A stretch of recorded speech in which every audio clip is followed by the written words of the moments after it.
Bonjour à toutes et à tous et bienvenue pour cette nouvelle vidéo sur Centaure Investissement TV. Un grand merci car vous êtes de plus en plus nombreux à nous suivre. Alors n'oubliez pas que Centaure Investissement TV est une chaîne indépendante qui a besoin de votre soutien, donc de vos abonnements, de vos commentaires et de vos partages, sans oublier les likes sur les vidéos que vous appréciez. Alors 2022 s'achève sur un bilan compliqué pour les épargnants qui ont dépassé le taux de 16% d'épargne cette année. Et pour garder le moral en 2022, il fallait être solide, éteindre les radios et les télés, ne plus lire la presse et essayer de travailler son optimisme. C'est vrai qu'on ne parle que des trains qui arrivent en retard et on sait que les mauvaises nouvelles font vendre de l'audience bien plus que les bonnes nouvelles. Alors c'est la raison pour laquelle bon nombre d'acteurs de la presse et du monde de l'économie s'appliquent à diffuser des informations anxiogènes et parfois infondées quant aux chiffres de l'économie et de la finance. Comme le dirait Wilfried Galland à propos des marchés financiers, il y a deux catégories, celle des optimistes et celle des pessimistes. Ceux qui me connaissent savent que je fais partie de la première catégorie. Il dit également à ce sujet que les pessimistes font souvent de l'audience et qu'en général, les optimistes font de l'argent. Suite à cette année catastrophique sur les marchés, il est de bon ton de se demander que faire de son épargne et comment investir en 2023, alors que certains annoncent une crise financière et que d'autres prévoient une inflation grandissante, sans oublier les problèmes liés au conflit, à l'énergie, à la dette, au Covid et j'en passe. Le maître mot de cette année 2022 restera bien entendu certainement l'inflation. Alors commençons par là. Qu'est-ce que l'inflation ? Eh bien l'inflation, c'est une augmentation générale et durable des prix ayant pour conséquence une perte de pouvoir d'achat de la monnaie. Une perte de pouvoir d'achat de la monnaie. Retenons ça pour tout à l'heure. Pour le moment, pour les produits de consommation courante comme l'alimentation, les services, l'énergie, les produits manufacturés, le tabac, c'est l'indice des prix à la consommation ou l'IPC qui la mesure en France. L'inflation de chaque produit est mesurée individuellement puis moyennée suivant une pondération définie par le panier représentatif moyen INSEE. Beaucoup pensent que l'inflation est liée cette année à la guerre en Ukraine, ce qui est faux. Elle est apparue bien avant, c'est-à-dire en janvier 2021, mais ce n'est pas le sujet du jour.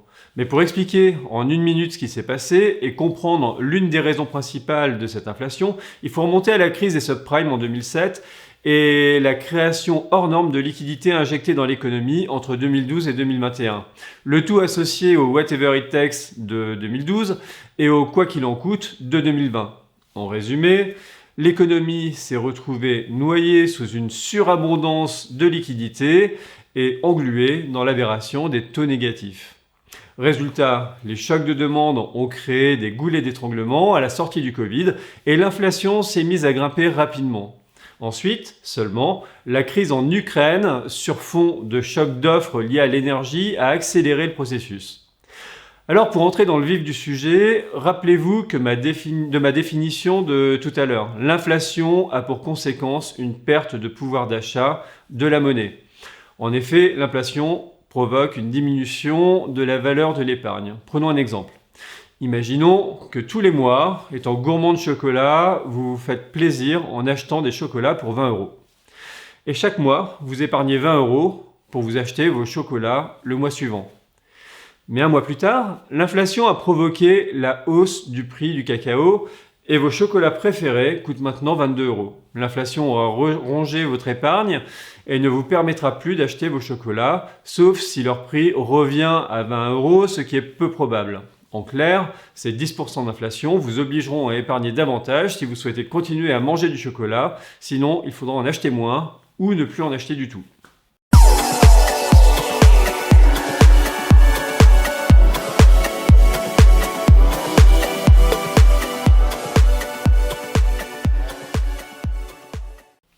On retrouve la même chose pour l'argent laissé sur les comptes courants ou sur les livrets réglementés comme le livret A, le LDD, le PEL, etc.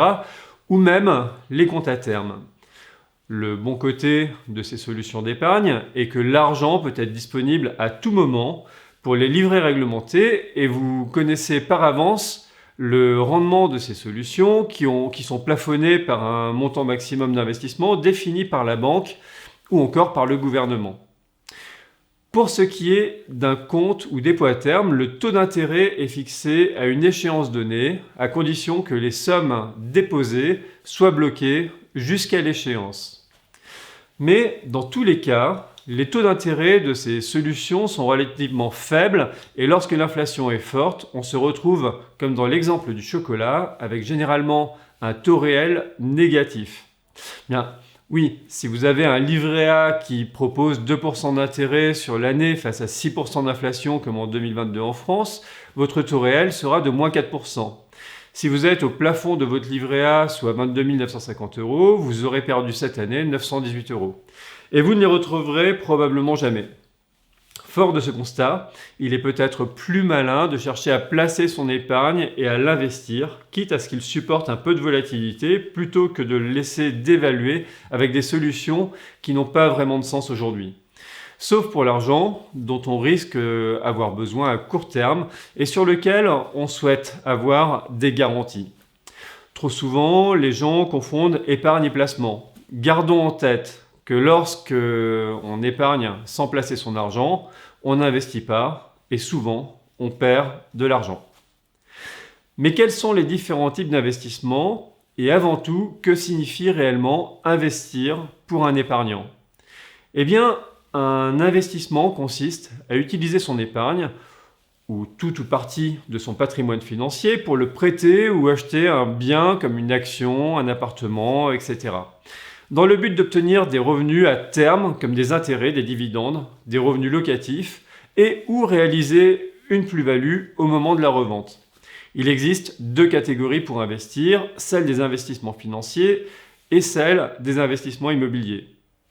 La catégorie des investissements financiers consiste à confier ses capitaux à un établissement financier comme une banque, une compagnie d'assurance ou un fonds d'investissement, par exemple, afin que l'épargne soit utilisée pour être prêtée ou pour acheter divers véhicules d'investissement en vue d'obtenir à terme des revenus complémentaires, intérêts, dividendes, etc.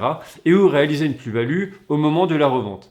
En matière de placement financier, on retrouve trois familles de placements financiers: les dépôts, les titres et les placements en assurance. Dans la catégorie des investissements immobiliers, on retrouve les investisseurs qui acquièrent grâce à leur épargne ou en réalisant un crédit, un ou plusieurs biens immobiliers, dans le but d'en tirer des loyers en le mettant en location et ou en revendant plus cher à terme. Pour cette dernière catégorie, certains pensent qu'il est trop tard en raison de la remontée des taux. Alors, mettons tout de suite les choses au clair à ce sujet. Certes, les taux montent actuellement, mais observons deux choses. Tout d'abord, emprunter à 3% sur 20 ans lorsque l'inflation est à 6% reste une bonne affaire. Pourquoi?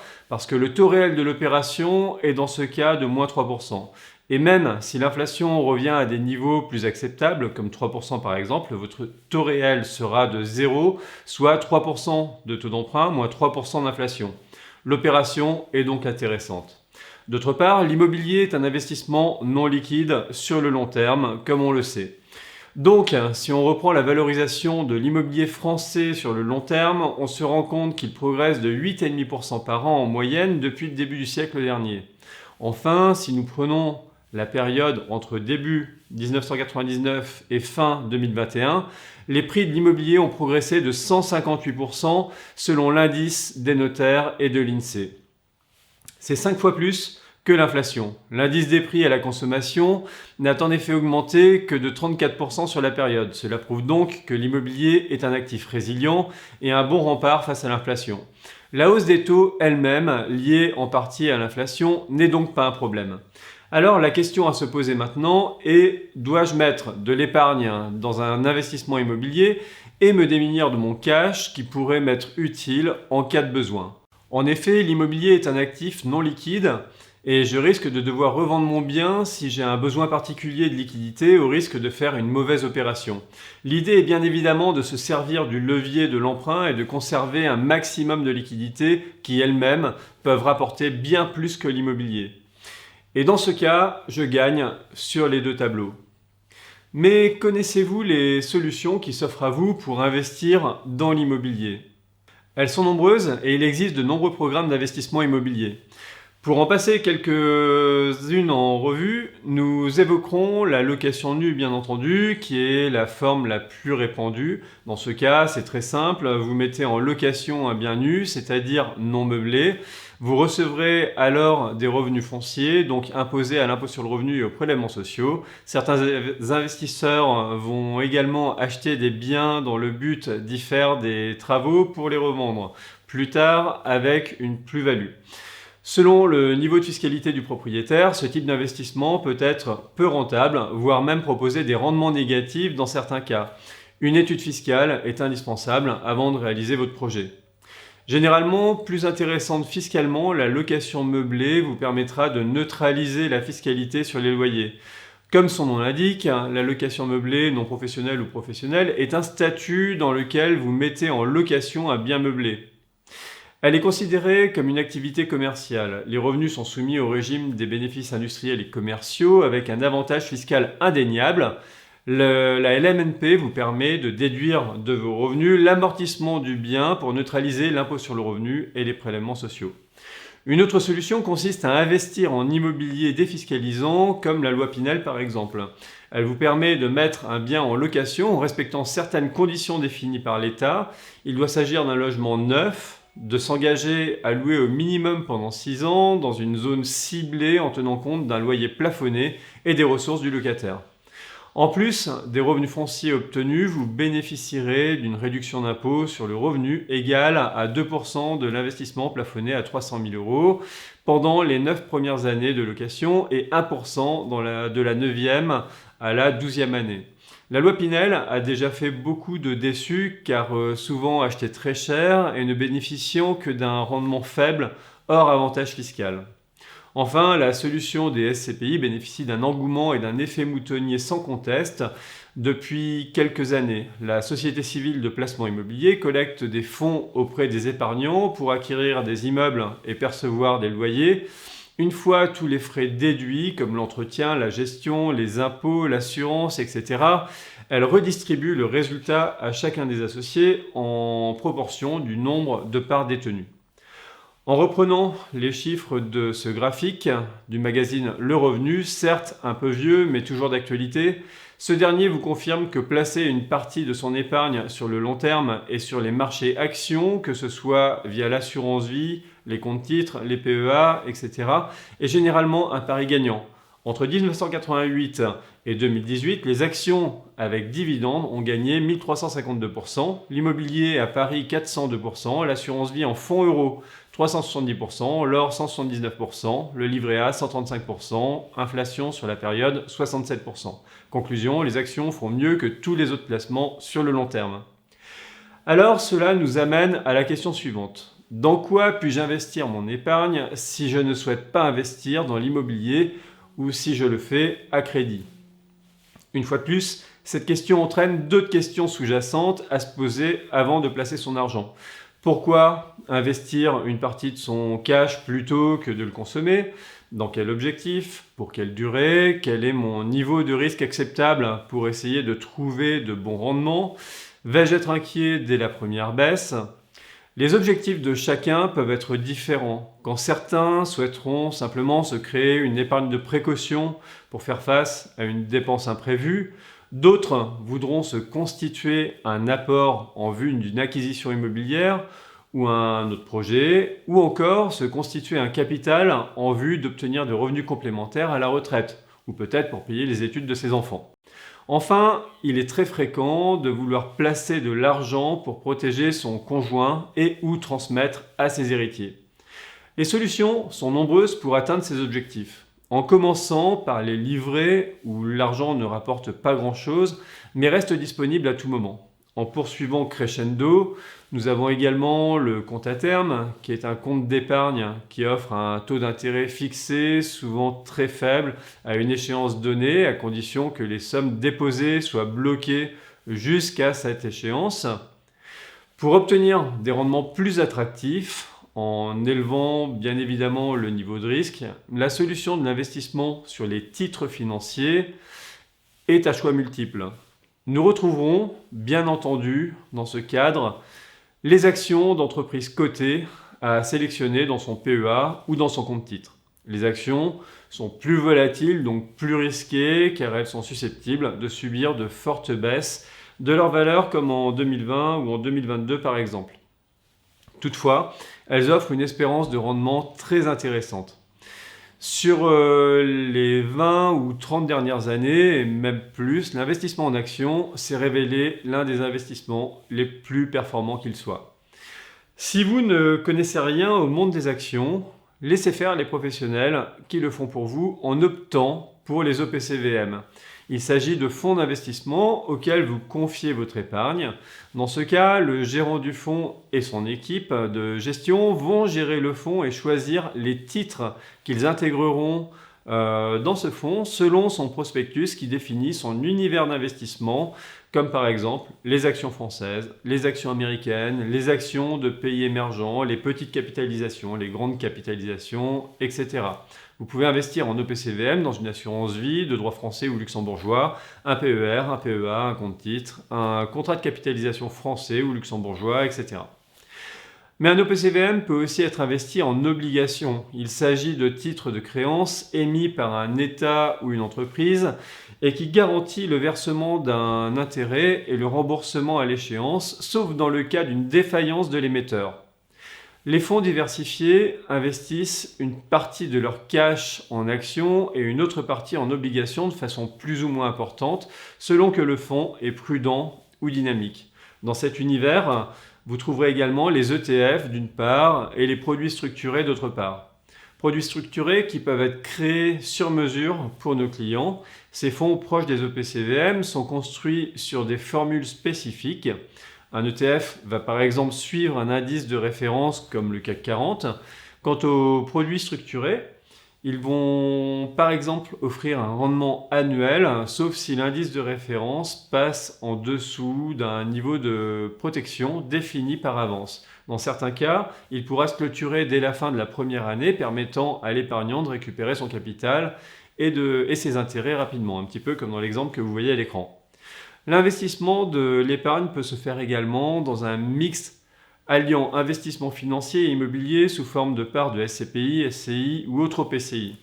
C'est ce qu'on appelle la pierre papier. Ce type d'investissement permet d'investir indirectement dans la pierre via une société de gestion qui utilise l'argent des investisseurs pour investir dans des immeubles, des centres commerciaux, des bureaux, de l'immobilier logistique, etc. L'épargnant détient dans ce cas un placement financier en direct ou via une assurance vie par exemple et bénéficie de la performance des investissements mutualisés de la société de laquelle il détient les parts. Attention toutefois aux SCPI qui risquent de dévaluer avec la crise immobilière qui se dessine. N'oubliez pas que dans le cadre des SCPI, vous devrez trouver un acheteur pour vos parts si vous souhaitez récupérer votre argent. La commission de sortie sera également élevée, environ 8%. Et si la SCPI dévalorise en raison d'une crise immobilière, il sera compliqué de se défaire de ses parts. Enfin, les SCPI détenus en direct proposent des revenus fonciers, donc fiscalisés sur la base de votre tranche marginale d'imposition et prélèvements sociaux, et entrent dans votre actif successoral en cas de décès.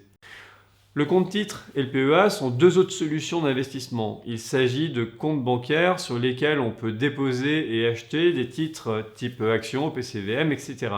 Les deux supports sont proches et néanmoins différents. Le compte titre offre une grande liberté car on peut y intégrer tout type de support, ou presque, mais il ne présente aucun avantage fiscal. Quant au PEA, c'est une sorte de compte titre permettant de gérer un portefeuille d'actions et d'OPCVM en actions, européennes uniquement, tout en bénéficiant d'avantages fiscaux en contrepartie d'une durée de détention. En clair, le PEA bénéficie d'une optimisation de la fiscalité sur les plus-values et les revenus des capitaux mobiliers, dans la mesure où vous n'en sortez pas durant 5 ans minimum. Les versements sur le PEA sont limités à 150 000 € par personne. Mais revenons sur les possibilités offertes par les compagnies d'assurance. Ces dernières proposent aux épargnants de réaliser des placements financiers au travers de contrats d'assurance. Le capital est alors confié à la compagnie d'assurance qui va le placer selon vos souhaits dans le cadre d'un contrat défini qui offre plusieurs avantages fiscaux. Et dans ce cadre, nous retrouvons le placement préféré des Français, bien évidemment, l'assurance vie.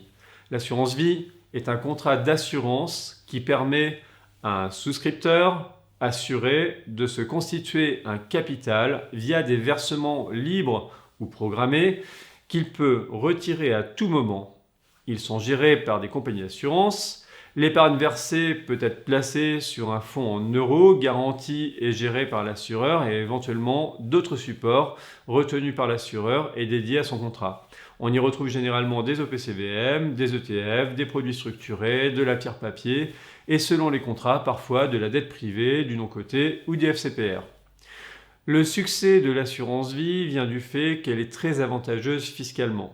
Seuls les retraits sont imposés sur la part de gains inclus dans le montant du rachat. Et les intérêts de ces rachats bénéficient d'abattement si le contrat a plus de 8 ans, sauf dans le cas d'une ou deux exceptions pour lesquelles le contrat neutralise les gains et donc la fiscalité jusqu'à 16 années avant d'être imposé en cas de rachat sans pour autant perdre l'avantage des abattements. L'assurance vie offre également des avantages successoraux incomparables du fait des abattements sur les droits de succession. Ils sont de 152 500 € par bénéficiaire du contrat pour les versements réalisés avant 70 ans, plus 30 500 € pour l'ensemble des bénéficiaires du contrat pour les versements réalisés après 70 ans sur un ou plusieurs contrats. Le parallèle à l'assurance vie est le contrat de capitalisation. C'est une enveloppe d'épargne financière également proposée par les compagnies d'assurance, très proche du contrat d'assurance vie. Ce contrat est régi par le Code des assurances, sauf en ce qui concerne la transmission qui est soumise au régime commun. Ainsi, le contrat de capitalisation sera identique au contrat d'assurance vie au niveau de la gestion et de la fiscalité des gains. Par contre, il n'offre pas d'avantages successoraux. D'autre part, le contrat de capitalisation sera accessible aux personnes morales comme pour les SCI par exemple. Dans la même lignée que l'assurance vie est réalisée dans une optique d'épargne retraite, l'investisseur retrouvera la solution du PER qui est également un gros succès plébiscité par les Français. En effet, les assureurs proposent aussi généralement des plans d'épargne retraite. Il s'agit là encore d'une enveloppe de type assurance vie, mais avec la contrainte de devoir bloquer son épargne jusqu'à la retraite, sauf dans quelques cas exceptionnels. La contrepartie de ce blocage est un avantage fiscal non négligeable lors du versement de l'épargne car ces versements sont déductibles du revenu imposable dans la limite des plafonds retraite que vous retrouverez chaque année sur votre avis d'imposition, généralement en page numéro 3. Enfin, pour finir de balayer les solutions qui s'offrent à vous pour investir en 2023, nous terminerons par les investissements financiers défiscalisants. L'investissement dans ces solutions se fait dans le but d'obtenir une réduction d'impôt et de réduire sa facture fiscale. Il s'agit de fonds avec des caractéristiques spécifiques définies par l'État qui souhaite soutenir certains pans de l'économie en accordant des réductions d'impôts en contrepartie d'une durée de blocage. Ce type de placement n'offre en revanche aucune garantie en capital. Ainsi, pour obtenir une réduction d'impôt sur les revenus de l'année en cours, le contribuable doit investir avant le 31 décembre de cette même année. Une fois la période de souscription terminée, le fonds réalisera ses investissements. On retrouve dans cette catégorie des fonds communs de placement dans l'innovation ou FCPI qui sont constitués pour 70% au moins de titres de sociétés européennes non cotées et créés depuis moins de 10 ans. Ces sociétés sont soumises à l'impôt société et se composent de moins de 2000 salariés. Elles ont reçu la qualification d'entreprise innovante. En échange de leur investissement, les épargnants bénéficient d'une réduction d'impôt de 25% des versements des montants nets investis dans une limite de 12 000 € pour une personne seule et de 24 000 € pour un couple. Les fonds sont bloqués généralement entre 6 et 10 ans avant que la société ne liquide ses actifs et rembourse ses investisseurs en plus ou moins value selon la performance des investissements. Proches des FCPI, les FIP ou fonds d'investissement de proximité sont des fonds dont l'actif est composé au minimum de 70% de PME françaises non cotées, issus de 4 régions limitrophes et créées depuis moins de 7 ans. En échange de leur investissement, les épargnants bénéficient également pour cette solution d'une réduction d'impôt de 25% des versements des montants nets investis dans la limite de 12 000 euros pour une personne seule et encore une fois de 24 000 euros pour un couple. Les fonds sont bloqués généralement entre 6 et 10 ans avant que la société ne liquide ses actifs et rembourse ses investisseurs en plus ou moins value selon la performance des investissements.